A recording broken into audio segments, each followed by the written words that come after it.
Eu não sei se eu ainda sei fazer isso do melhor jeito. Oi, oi, eu sou a Rafa K, ou talvez você tenha me conhecido quando eu era Fuvest Study, ou quando eu era Leucanthem Café, ou quando eu tava aqui no YouTube só fazendo lives de estudo, ou mini vlogs de coisas especiais que aconteciam no meu dia durante e naquele período recente pós-pandemia. Eu era criadora de conteúdo, eu amava o que eu fazia.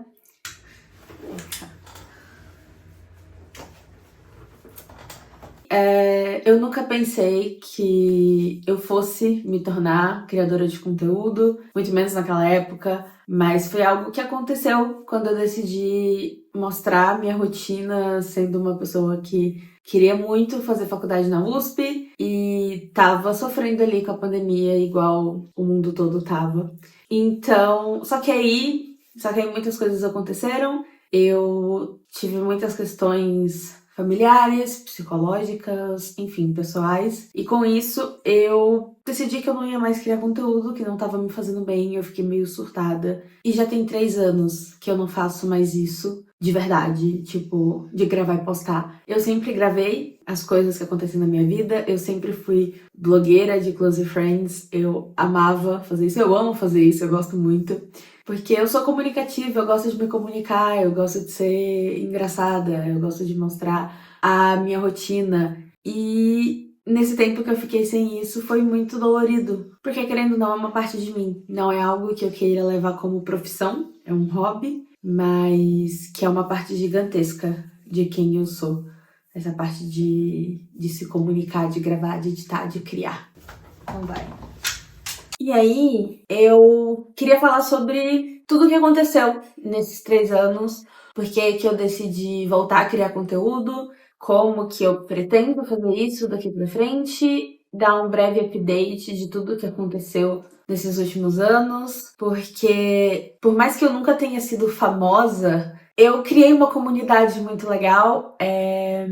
Hoje em dia as minhas melhores amigas são pessoas que eu conheci na época que eu criava conteúdo. Enfim, esse vídeo não tem roteiro, eu não sei onde eu vou começar, ficar no meio e terminar.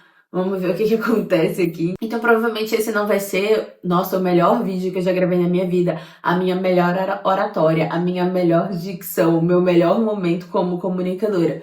Definitivamente não será, mas parte do meu processo nesses anos afastada de criação de conteúdo me fez entender muita coisa sobre mim e sobre isso. E a gente vai falar sobre isso. Talvez eu seja redundante também, eu não sei. Vamos do começo? Eu, quando era mais nova, eu era aquela pré-adolescente, adolescente que adorava o Snapchat, que adorava a SQFM, que era muito fã de youtubers. Eu sempre gostei muito do YouTube, eu sempre gostei de como as pessoas criavam conteúdo no YouTube. Eu nunca fui muito adepta de vídeos curtos, tipo TikTok, Reels e tal. Tô começando a aprender um pouco mais sobre isso agora, mas nunca foi muito meu rolê. E aí acabou que em 2020 eu criei uma conta no Instagram pra ser uma forma de eu me disciplinar em relação aos meus estudos, porque eu decidi que eu ia estudar sozinha, eu não ia mais fazer cursinho presencial para poder entrar na faculdade. Aí eu criei a conta, no início eu tinha vergonha, então eu não coloquei nem meu nome, eu sempre me coloquei como K, que é um apelido de cacheta, que é meu sobrenome, porque eu não queria que ninguém relacionasse a mim. No primeiro mês eu nem mostrei minha cara. Depois eu comecei a fazer alguns stories em que aparecia o meu rosto, mas até minha foto de perfil eu usava essa foto da Alex num episódio da 4ª temporada de Três Espiãs Demais. De alguma forma isso foi funcionando muito, então quando eu fiz um mês de conta no Instagram eu já tinha 1.000 seguidores. Quando eu fiz um ano eu já tinha mais de 10 mil, mas enfim. E aí, no início, era só a minha forma de não me sentir sozinha estudando, então eu postava o que eu tava fazendo, as pessoas respondiam contando o que elas estavam fazendo, e eu sentia que eu tava ali num grupo de estudos, um grupo de amigos que era virtual, mas eu sentia muita verdade naquilo, então eu criei salas de estudos no Meet, etc, etc, etc. Mas até então era tudo um hobby. Era só eu tentando ajudar as pessoas, eu tentando dar uma equilibrada na desigualdade social dentro do que era possível para eu como um indivíduo fazer. Então eu divulgava muito material, eu dava muita dica, contava o que estava funcionando para mim ou não. E aí teve um momento que um cursinho online que chegou em mim e falou: quanto você cobraria para divulgar a gente? A gente te dá nossa plataforma de graça e aí é só você usar. E aí você faz uns stories falando o que você achou. E aí eu fiquei, dá pra eu ganhar dinheiro com isso. E aí eu comecei, cobrando pouquíssimo. Era, nossa, super amador o que eu fazia. Chegou um momento em que Descomplica, que é o maior cursinho vestibular online do país, me mandou mensagem e falou: opa, querida, vamos fechar uma parceria? Naquele momento eu falei: cara, eu acho que eu tenho jeito pra coisa, eu vou investir em ser uma criadora de conteúdo. Na época do Descomplica, eu acho que eu tinha uns 5.000 seguidores. E aí que eu decidi fazer acontecer, eu decidi monetizar, métrica, estudar sobre, etc. E meu conteúdo girava em torno de eu querer fazer faculdade de cinema na USP. Eu ainda vou falar um pouco sobre maturidade, porque eu acho que eu lidava com isso de uma forma meio imatura. Apesar de sempre ter parecido que eu sabia muito o que eu queria, eu sempre fui uma pessoa que eu não tenho problema em mudar de ideia. Então, às vezes eu tenho um plano, eu tô super focada naquele plano, e aí quando eu percebo que, e às vezes eu demoro um pouco a perceber, mas no momento em que eu percebo que aquilo não faz mais sentido pra mim, um beijo acabou, é nessa que eu vou. Eu não vou ficar naquilo, eu já vou pensar em qual que é a outra melhor opção pra mim. Dentro da criação de conteúdo, eu comecei a fazer lives, eu amava fazer live, só que eu comecei a fazer 18 horas de estudos por dia e aquilo não ficou saudável e eu comecei a entrar numa bolha de criação de conteúdo que não combinava comigo. Eu comecei a só consumir conteúdo de pessoas que faziam aquele conteúdo bem Pinterest, que tudo é branco e bambu, uma coisa meio a clean girl da época, sabe? E aquilo não combina comigo, eu sou uma pessoa mais farofa, eu sou uma pessoa que gosta muito mais de abrir a câmera e falar do que só de postar foto, do que só escrever, do que ficar nessa de ai, vou me esconder, ai, eu sou muito conceitual. Eu não sou uma pessoa conceito, eu gosto de ser essa coisa mais gente como a gente. Nada contra, eu adoro consumir conteúdos de pessoas que são conceituais. Mas eu não sou. E aí, por algum motivo de autocobrança e tal, eu entrei numa pira de criar conteúdo daquele jeito. E aí eu não ficava feliz com o resultado. Por que eu considero que eu dei muito certo na internet por um tempo? Porque eu fazia o que eu gostava. Porque ao mesmo tempo que eu tava ali tirando fotos muito bonitas da minha mesa, das minhas anotações, eu tava também compartilhando os momentos que eu tava chorando porque eu tava indo muito mal em química. E ao mesmo tempo eu tava fazendo review de pastel de batata frita nos stories. Eu sou assim. E aí, por algum motivo, eu entrei numa pira de ser sempre perfeita, do nada. E aí, a partir do momento que eu decidi fazer isso, o meu conteúdo não foi mais pra frente. Meu conteúdo não rendeu, não ficou bom, porque não era eu. E aí, por mais que aquilo tivesse métricas, eu nunca tive, uma queda de engajamento, uma queda de seguidores, não sei o quê. Eu não tava feliz com o que eu tava fazendo. Logo, comecei a ficar frustrada, comecei a criar cada vez menos e chegou no ponto que eu falei, eu quero parar. E aí, foi um momento meio complicado, porque era abrir mão de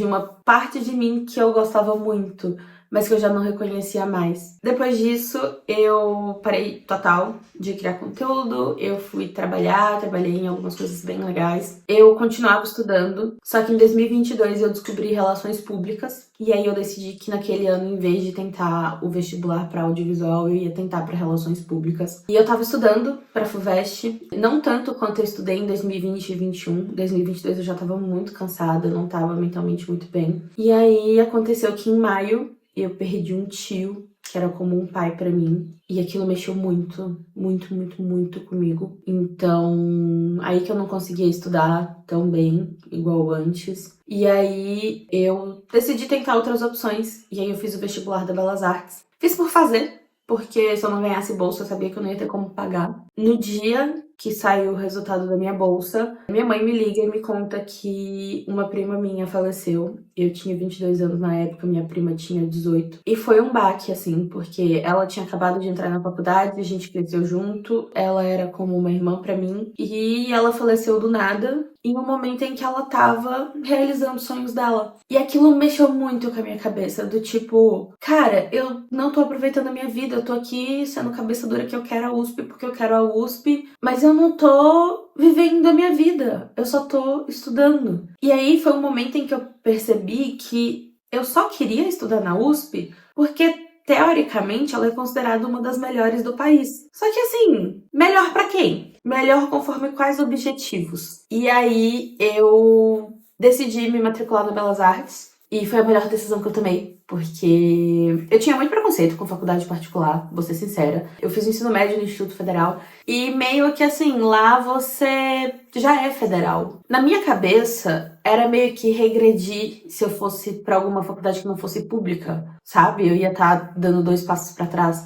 Só que hoje em dia eu olho pra isso e foi a melhor decisão que eu tomei possível, porque eu tenho amigas que fazem relações públicas na USP e eu olho pra elas e eu falo, tem nada a ver comigo. A grade curricular não tem nada a ver, a forma de ensino não tem nada a ver. E por mais que a Belas Artes seja muito problemática em vários pontos, eu amo a grade da minha faculdade. Eu gosto de como as coisas são lecionadas, os projetos práticos que a gente faz, da questão de economia criativa, que é o lema da faculdade. E eu sou tão feliz lá, só que quando eu fui pra lá, eu fiquei com vergonha de contar na internet que eu tinha ido pra lá. Eu até fiz, tipo, sei lá, 1 mês de conteúdo no Instagram sobre isso, mas eu evitava, eu fugia bastante pelo simples fato de que eu tinha vergonha de estar numa faculdade particular e fazendo um curso que eu não fiquei conhecida por querer fazer, sendo que eu amo fazer relações públicas, eu amo estudar na Belas Artes. Era imaturidade, sabe? Pura imaturidade. É muito doido, porque ai, beleza, se alguém fosse criticar, que se dane, é a minha vida, é eu que tô vivendo, sabe? Mas na época eu tinha um certo medo disso, porque é isso, você estar na internet mexe muito com a sua cabeça de formas muito loucas. Eu entrei num momento da minha vida de sempre esperar o momento perfeito pra eu voltar a criar conteúdo. Ah, eu não vou fazer agora, eu vou esperar quando eu for pro casamento da minha prima na Alemanha, porque é muito legal e aí lá eu vou criar bastante conteúdo. E aí quando eu chegava lá, eu falava, ai, mas não tem nada tão interessante assim. Nossa, quando eu tava no Fulvestre Study, eu era muito boa no que eu fazia. Só que eu tinha uma memória meio estranha do que eu fazia. Porque hoje em dia eu vejo as coisas que eu fazia e assim, eu não era a pessoa mais interessante do mundo. Eu só mostrava o que eu fazia. E aí a questão de eu ter conseguido criar uma comunidade legal não é porque eu era interessante e diferente. É porque eu era comum, assim como as pessoas que estavam ali. Então a gente era um grupo ali de amigos. Eu ficava esperando o momento perfeito pra tudo, eu queria criar o conteúdo perfeito, sendo que desde o início o que eu fazia era simplesmente fazer e postar. Acabou. Só isso. Simples. Eu tive algumas recaídas da depressão também nesse processo, mas a minha psicóloga sempre esteve ali comigo. E aí ela me colocou uma meta de começar a gravar só pra ela. E aí eu comecei. E aí, por algum motivo, eu perdi aquela cobrança extrema de vai lá e faz. E aí eu comecei a ir lá e fazer, mas ainda assim eu sinto que eu tava me cobrando muito pra algo que é um hobby. E assim, você não tem que ser boa num hobby, né? Daí eu vi um vídeo da Malu Costa Curta, do Maluverso, beijo Malu, sou uma grande fã, em que ela fala uma frase que é algo como: viva uma vida que você gostaria de ser reassistida. Ai, isso mexeu tanto comigo, porque eu sou uma pessoa muito nostálgica. Eu adoro ver minhas lembranças do Facebook, eu adoro ver, eu entro todos os dias no Instagram pra ver as lembranças do que eu tava fazendo há 1, 2, 3, 4 anos atrás. E aí eu vejo essas coisas e eu vejo que eu era muito feliz até ali 2022. Porque eu só tava vivendo. Eu não tava planejando tudo, viver cada coisinha milimetricamente perfeita, não sei o quê. Eu só era eu. E aí eu decidi que esse ano eu vou voltar a fazer isso. Então eu vou começar a postar aqui no YouTube, eu vou tentar postar no TikTok, apesar de eu não usar TikTok, eu tô tentando usar um pouco mais, porque querendo ou não eu trabalho com isso. Então eu espero que, né, alguém assista, e se ninguém assistir, tudo bem. Eu vou postar público, se der certo, que legal, se não, tudo bem também. Eu só quero poder daqui a um tempo assistir esse vídeo de novo e abraçar essa minha versão, sabe? E ficar feliz de que pelo menos eu tô fazendo o que eu gosto. Então agora dando updates da minha vida, né? De forma um pouco mais prática. Em questão de graduação, não tô fazendo cinema na USP, faço relações públicas na Belas Artes. Vou começar agora o 6º semestre, eu me formo daqui a 1 ano e meio. Eu amo o que eu faço. Eu não trabalho na área de relações públicas, eu trabalho com audiovisual e cinema. Eu sou videomaker e editora de vídeos, principalmente para YouTube. Eu tenho clientes que me contratam para eu criar o conteúdo deles do YouTube. Tanto roteiro, quanto gravação, quanto edição. E eu sou muito feliz fazendo isso. muito, muito, muito, muito feliz. Por mais que eu não tenha feito faculdade de audiovisual, hoje em dia eu trabalho com isso. Eu estudo o que eu amo, que é relações públicas. Em relação à vida pessoal, eu agora tenho um sobrinho de 2 anos, uma sobrinha de 7 anos, de consideração. Eu sigo com a dona Moca Mocreia em casa, ela tá enorme. Hoje em dia eu moro sozinha, eu tenho um apartamento muito bom, que eu consigo pagar com dinheiro do meu trabalho, eu consigo ter um escritório legal para trabalhar, eu tenho um quarto confortável, eu tenho uma cozinha com espaço. Eu tô conquistando todas as coisas que a minha eu, criança e adolescente, gostaria, sabe? Em relação à saúde, eu fiz uma cirurgia de redução de mama, eu fiz uma mastopexia. Eu tirei 2 quilos de seio, porque eu tinha seios muito grandes, estava me dando dor nas costas. Isso estava afetando muito a minha autoestima. E aí, hoje em dia, não tenho mais tanto peito assim. Tô com o peito do tamanho que eu gostaria de ter. Tô muito satisfeita. Nesses 3 anos, eu engordei mais de 20 quilos, porque eu me afundei na depressão. E aí, foi uma série de coisas. Agora, eu tô voltando a me cuidar, a comer melhor, a fazer atividade física, a andar de bicicleta. Eu descobri que eu gosto muito de andar de bicicleta, eu não sabia que eu gostava tanto. Nesse tempo também eu quebrei o tornozelo e depois disso ele nunca mais foi o mesmo, porque foi a 3ª vez que eu lesionei o mesmo pé. Outra coisa legal que aconteceu, ano passado eu fui morar na Alemanha. Eu morei na Alemanha por 3 meses, fui estudar e passar um tempo com a minha prima. Essa experiência lá mudou muito a minha cabeça. Eu voltei pro Brasil esse ano como uma outra pessoa. Eu posso fazer um vídeo depois contando todas as histórias loucas que aconteceram na Alemanha, porque foram 3 meses vividos muito intensamente. Eu sigo estudando idiomas, não com a mesma intensidade que antes, porque hoje em dia eu tenho que conciliar outras coisas na minha rotina, então não dá tanto tempo de me dedicar tanto aos estudos. Eu amadureci muito também em relação à minha autoestima.